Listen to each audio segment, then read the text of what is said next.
In today's video, I am going to be going over the setup of a project journal that I made for a story that I am hoping to start writing very soon. If you are a writer yourself and are looking to create a project journal, I hope this video will provide some inspiration, or if anything, will at least provide some good background noise as you do your own planning and bullet journal work. And with that being said, let's go ahead and pop in. This notebook is from Notebook Therapy. As you can see, the cover has already gotten some well-loved looks to it, just due to some of the materials that I used. I actually don't mind a journal that looks well-loved. I think it gives it character. But this cover does tend to show fingerprints as well. I don't know if that's coming up on screen, but yeah, you can see my thumbprint right there. So just keep that in mind. It's called the Suki Moonflower edition from Notebook Therapy. So if you're interested, that's the one that you can go get. And I did pick the Black Pages journal just because my project title is Black Water and it deals with magic, and I felt like the materials I was going to use, which were going to be a lot of metallic paints and metallic pens, I felt like they would show up better on black paper. Oh, and with that being said, if you're interested in a full breakdown of the materials I used to create this journal, you can stick around towards the end because that is when I will be going over everything. All right, so let's flip open to the title and quote page. I'm really happy with how this spread turned out. I wanted to have the first couple pages be super eye-catching as a way of getting me inspired for entering into this journal, and I really feel like I captured exactly what I wanted to capture. As you can see, it's not perfect. There are tiny little bits and bobs where the paint smeared and stuff, but again, like I said, I don't mind that at all. I wasn't striving for perfection with this. This is the title page. I used a candle lid to create a fairly even circle and just wrote the title of the project, which is just Black Water. That's the working title, that's not the official title. And then around that, just labeling this as a project journal. And I also use some stamps to create some things that I feel like are going to be motifs throughout the story. And then for the quote page, I chose Relax, It's Only Magic, which is a quote from the movie The Craft, because it's kind of a comp title for this story. I wanted to do kind of a reimagining of The Craft. And so I wanted to have a quote from that movie, and I really love this one because it's just knowing all of the nonsense the characters are going to get up to and all the trouble they're going to find themselves in. I love the kind of tongue-in-cheek element of this quote, especially the way that it's said in the movie where some major horrifying stuff is happening and one of the characters goes, "Oh, relax, it's only magic." Anyway, I felt like that was a lot of fun. Next is the index page. I did not want to go overboard with the decorations on this one. I wanted to keep it really simple. You can see I just put up some small washi tape up top just to give it a little bit of a decorative edge. My first mistake is that I didn't make this 2 spreads, as in 4 pages total. I'm almost done with writing out this first page and I only got down to page 33. For the rest of this, I'm going to have to get really creative with how I'm going to fit everything in. And if it becomes an issue, I think at the bottom of this page, I will just make a note that the index is continued on page 97 or something like that. That can be the index for the back half of the book. All right, the next page is my project timeline.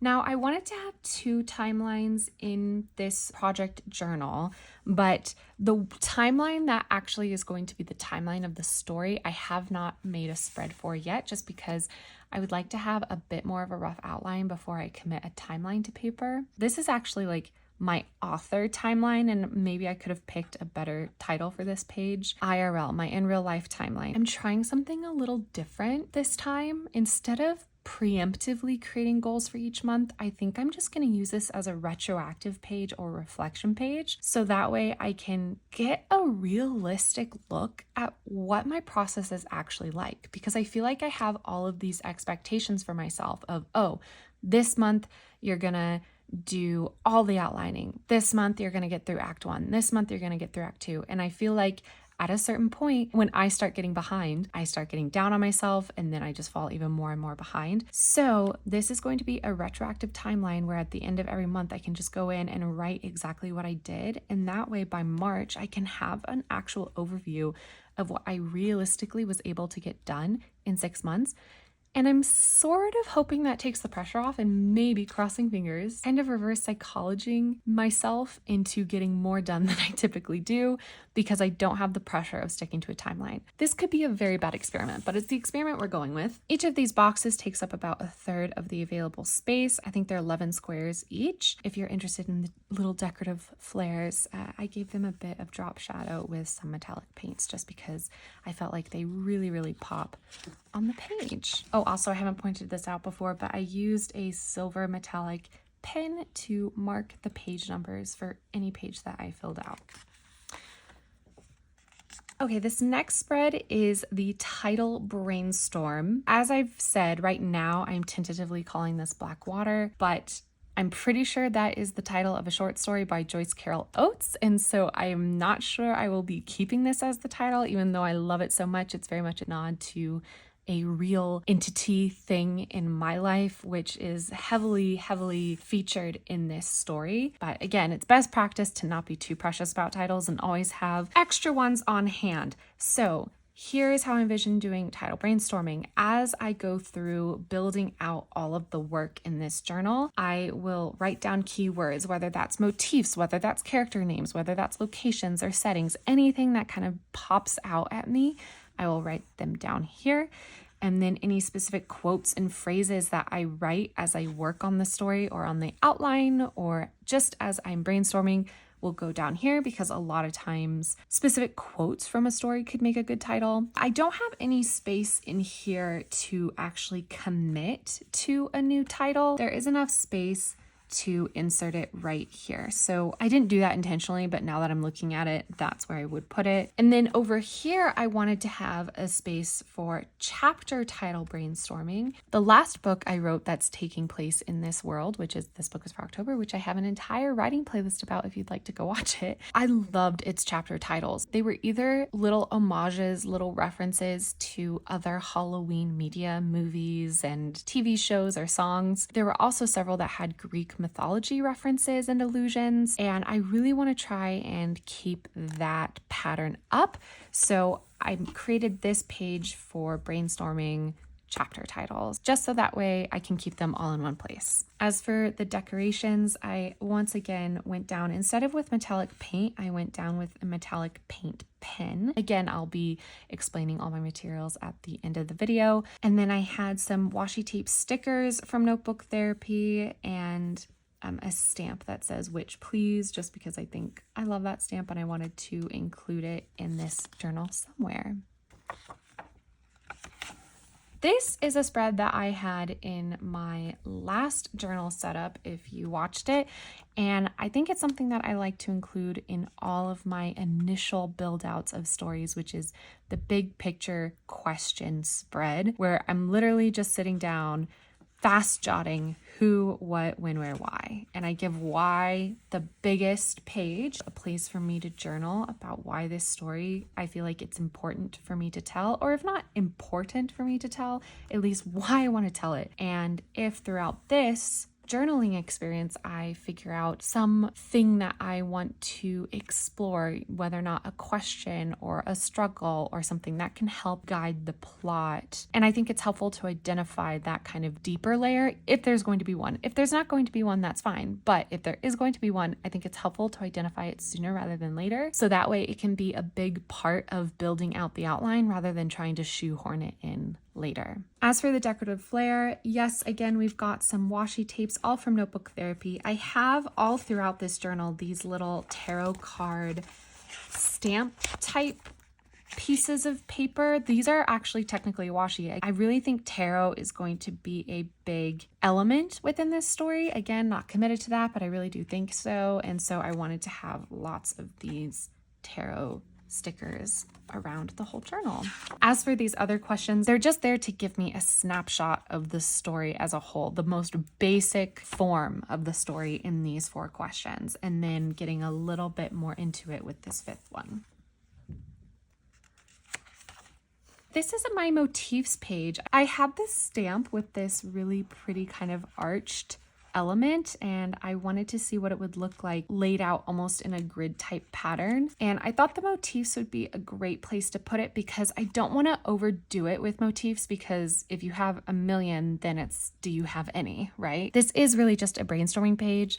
Just because I write something down in one of these boxes doesn't mean that I have to commit to it as motif. But I do think it's a nice spread for me to have just so I can whittle down my options of where I want to focus. And then this quote page, this is here because oftentimes while I'm working on a story, maybe just drafting the first chapter or maybe just even outlining, I will get quotes that pop into my brain that I know belong in a specific part of the story or that I just like for this story, and I wanted a place to collect those so I don't lose them. In all honesty, I probably should have made this bigger, but the beauty of having a bullet journal is that you can have spreads that are separated. Also, I did want to point out, this is a little bit of a hint of what's to come. Some of the materials that I used did transfer quite a bit onto this black paper. I read that this was a major issue of having a black paper bullet journal, but I really don't care all that much because my hope is that I fill all of this out with words, and so these kind of blend into the background and don't become a big deal. Over here, I had some paint majorly splatter into this blob, and so I just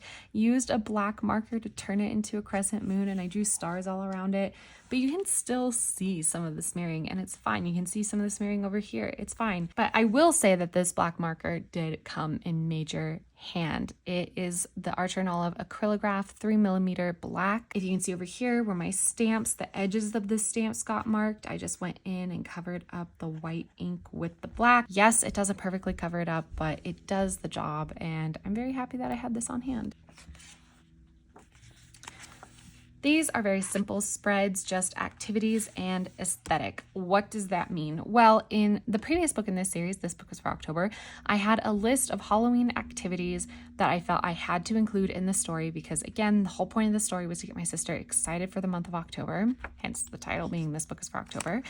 And those activities were like pumpkin carving, going to a fall festival, decorating your house, making caramel apples. They're all sorts of stuff like that. And I kind of really ran through a lot of our big traditions. So I wanted to have a space where I could write down any activities that I thought would be appropriate for Blackwater. For example, I don't think pumpkin carving is going to be a good activity for Blackwater, not just because it was so heavily featured in Tibuffo, but just because the vibes are totally different. I think one of the activities here will be like holding a seance, going to a haunted location, exploring a little bit less the happy harvest element of Halloween and more the spooky nighttime elements of Halloween.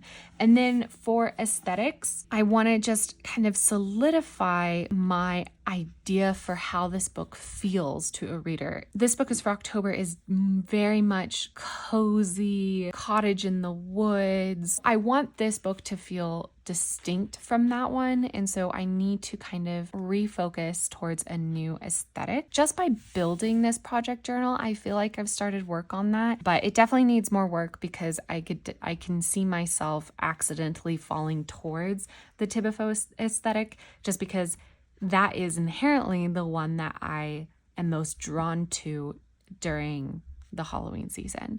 So I want to really solidify what atmosphere I'm trying to create within Blackwater, so I stick to it. And speaking so much of Tibuffo, I needed a continuity spread because this book is for October. It takes place 10 years after Blackwater. The characters in Blackwater are referenced via their group title. They're called the Michigan Six. They are mentioned several times in Tibuffo. And so I wanted to just have a place where anything that is specifically mentioned as happening to the Michigan Six, so that way I have that in mind for while I'm building out the story. And then I also just want to have an idea of what characters from This Book is for October might make an appearance in Blackwater, and given the fact that they're 10 years younger, how that will play through. I'm actually really glad that I thought about this because this is, I think, a very important thing to keep track of. Oh, okay. I forgot I made this spread. This is my types of magic spread. When I was writing this books for October, I kind of just went ham with magic. I didn't solidify the kinds of magic until like draft 2 or 3. I do have the majority of this already figured out on a document on my computer, so I think I'm just going to transfer it over. So that way I have it all in one space. Just from a world building perspective, it'll be helpful while I'm working to just reference back to this page.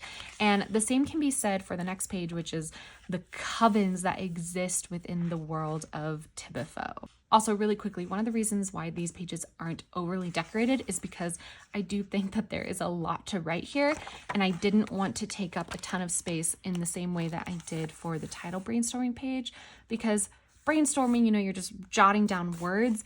This is going to be me writing down actual explanations of things, and I just did not want to overly limit myself. But again, if I run out of room, I've got empty pages in the back that I can extend these spreads into. This spread is for general world building. Once again, it's very simple because I didn't want to constrain myself. I did give it a little bit of decor up here. And then actually these are clipped together with a little spiral paper clip because this whole section, I think I have 2, 4, 6 blank-ish pages dedicated to general world building. This is the only one that is decorated, and the others are totally blank just in case I had an idea for a page that I needed to make that kind of could be categorized in world building. So we're going to skip over those pages because they're blank. And these are still world building pages, actually. These are my location pages. I have a couple of locations that I know are going to exist within this story. I just went over in metallic paint and I labeled it as a location page. Here is where I kind of get the initial idea of the location. This is for the title of the location, the name of the location. I have on a little sticky note that this spread is meant for the lake. The reason I didn't just write lake here is because I haven't figured out the name of the lake yet, and I want to wait until I have the name of the lake before I write it down. I also have a column for keywords that describe the location or anything about the vibe, its history, anything like that, and then just brain dump as I think things over. And then over here, I have a map page because I do plan on creating a bird's eye view of the map of the lake, especially because a lot of these locations that we're going to go over all take place at different parts of the lake. So I really want that solidified in my head before I start writing, so that way it makes sense in my mind's eye of where my characters are traveling to. This is the only of the location spreads that I actually created these boxes for, just in case as I'm working I realize that this setup doesn't work for me. I just kind of created the labels for the next couple of pages for the next prominent locations in the story. Michigan 6 are in university, so this is going to be the spread for the school, and one of them has a lake house that they're going to go to one weekend, so that's what this is. Again, the school will have a map. The house might have a map. I don't know for sure if it will. We'll see. And then also there is a very important graveyard that is featured in this story. And then I have just a couple of empty pages for if I get ideas for other locations. As you can see, I had a miscount. I started to work on another spread, but I realized I wanted to give myself a couple more pages for locations. And so I had to go in the black pen and cover it up. And then when I do go in and decorate this page and create whatever this page is going to be, it's going to blend into the background and it's going to be fine. Now that we've gone over locations, this is my character spread, but don't worry, I have individual pages too. This is an overview. This is a snapshot. I broke it up into 2 pages, major and minor. This box is just for the Michigan 6. It's going to be their names and maybe like one other element, maybe the kind of magic they want to use or something like that, but not a ton of room because again, we're just doing a snapshot here. And then this little box is for the villain of the story, who I have not solidified at all. In fact, there might be more than one. There might be a physical, corporeal villain, and then there might be a metaphorical villain. In fact, I think that's exactly how it's going to be. So maybe I'll need to break up this box into 2 boxes.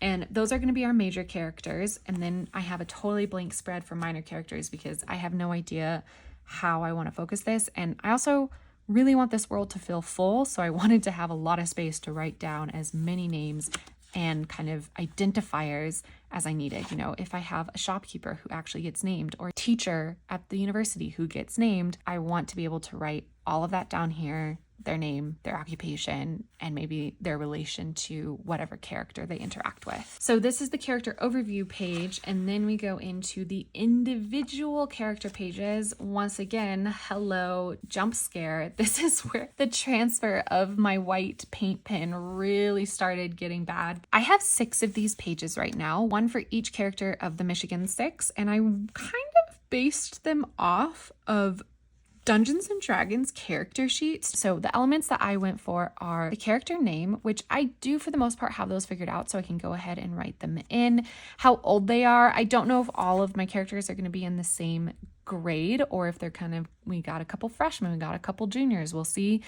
I also have their alignment. This is my real pull from the D&D character sheet. I think that's gonna be really helpful for me when figuring out their dynamic, if we have some that are more lawful versus chaotic versus neutral. So I don't think any of them are gonna be evil, but I do think we're gonna have a spread between neutral and good. I also have a spot to write down their major just because they are at a university and I wanna know what each of them are studying. Perhaps they're all in the same major, which is how they meet. I have a place to write down their desire, which I think is going to fill in to why they started practicing magic. Then I'm going to have a spot for their fear. I think I like the idea of all of them having to face their fear in some way or another at one point in the story.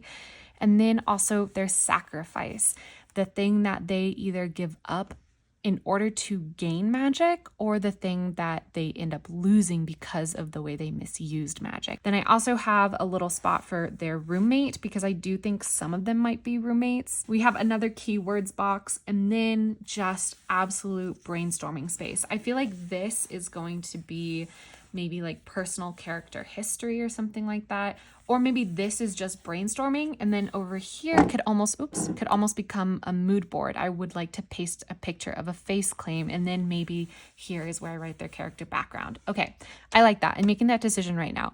This is brain dump. This becomes character background from when they were a child all the way until either the start of the story or until how I potentially see things going at the end of the story, because that would be nice to kind of have an overview of their arc as well. And then all the rest of the pages are exactly the same except for the fact that they're color coded. I love the idea of each character having their own color for this book specifically, so that way I can use those pens and kind of easily organize my thoughts.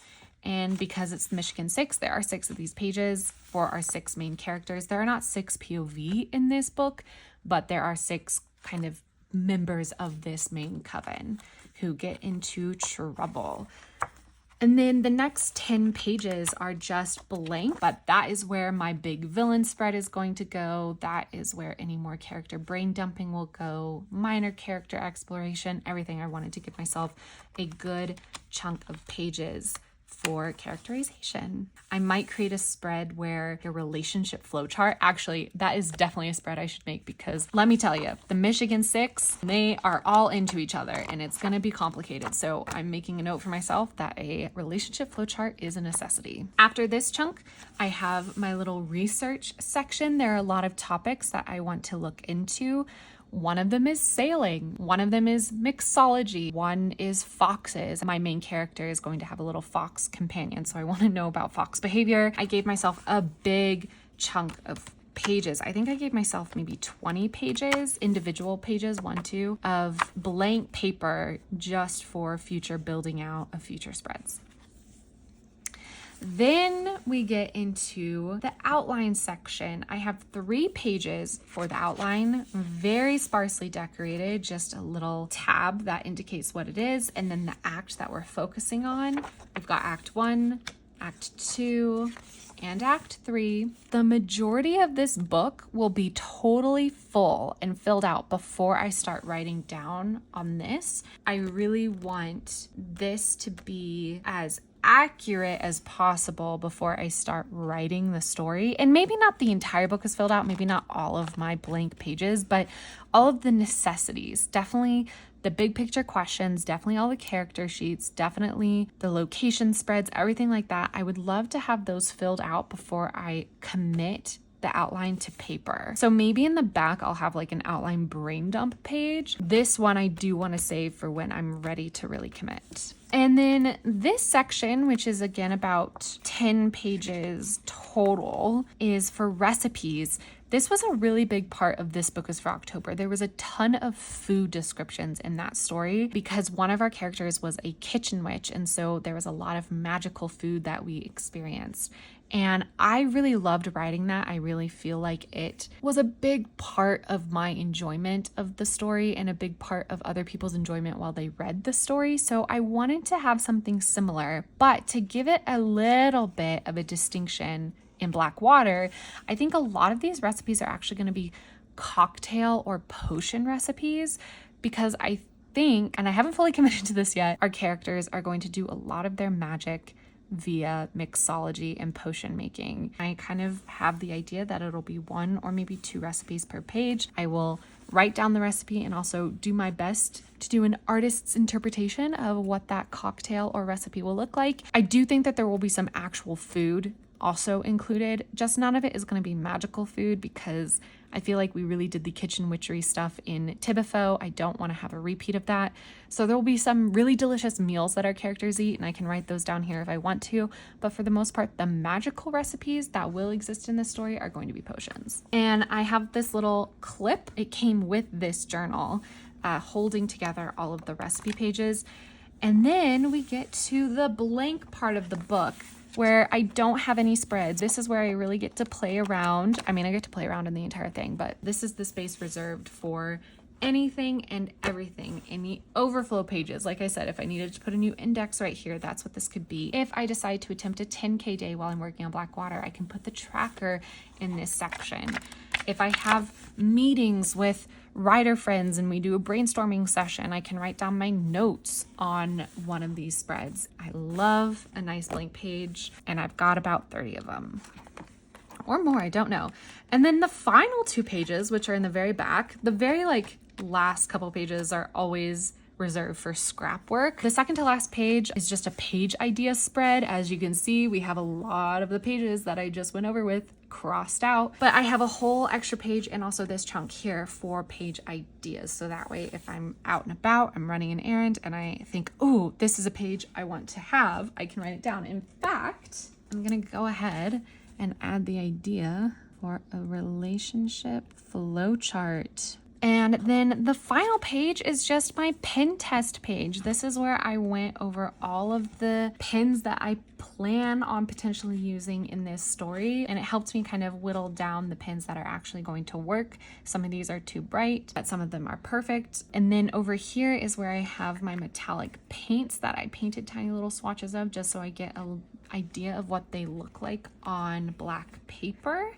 And also some gold and silver pen work and just general jelly roll pens. Again, I'll be going over a lot of these materials in just a second, but that's the final page. And that is that. There is a little pocket in the back. I think I might keep that for some just general ephemera if I have pictures that inspire me about the story, but I don't know where I want to put them yet. I can stuff them in here. If I handwrite a note on a piece of scrap paper because I don't have my journal here with me, I can stuff it in here until I'm ready to incorporate it. Again, it's very much whatever I want to make it. And then there is a quote here, which I'm only just now noticing. And it says, "Only at night do my ideas bloom like the moonflower." That's kind of nice. Also, I find this really funny because moonflower, or like a night blooming flower, is a element of this book is for October. So there is already some bleed through, but that's fine. That is it. That's the overview of the notebook itself. If that's what you were interested in watching, thank you so much. But if you are at all interested in knowing what materials I used, I'm going to start going into that now. All right, first we're going to go over the metallic paints that I used. These 3 palettes, all from the same company, and then bought this one off Amazon. This has basically the spread of colors that these provide. And so if, you know, I was trying to save money, which I am, I really should have just stuck with this one. What happened was that I ordered this one, forgot I ordered it, and so then ordered these, and then they all showed up on the same day, and I was like, oh dear. But this is what all of these paints look like on black paper. The ones I majorly utilized in this book were kind of in this bottom row down here, this purple kind of holographic shifting one I used all the time. I did use this blue, this peacock blue from the Candy palette. This is the Candy palette from Coliro. This is the Vintage palette, and this is the Fairy Tale palette. And then this is from Arteza.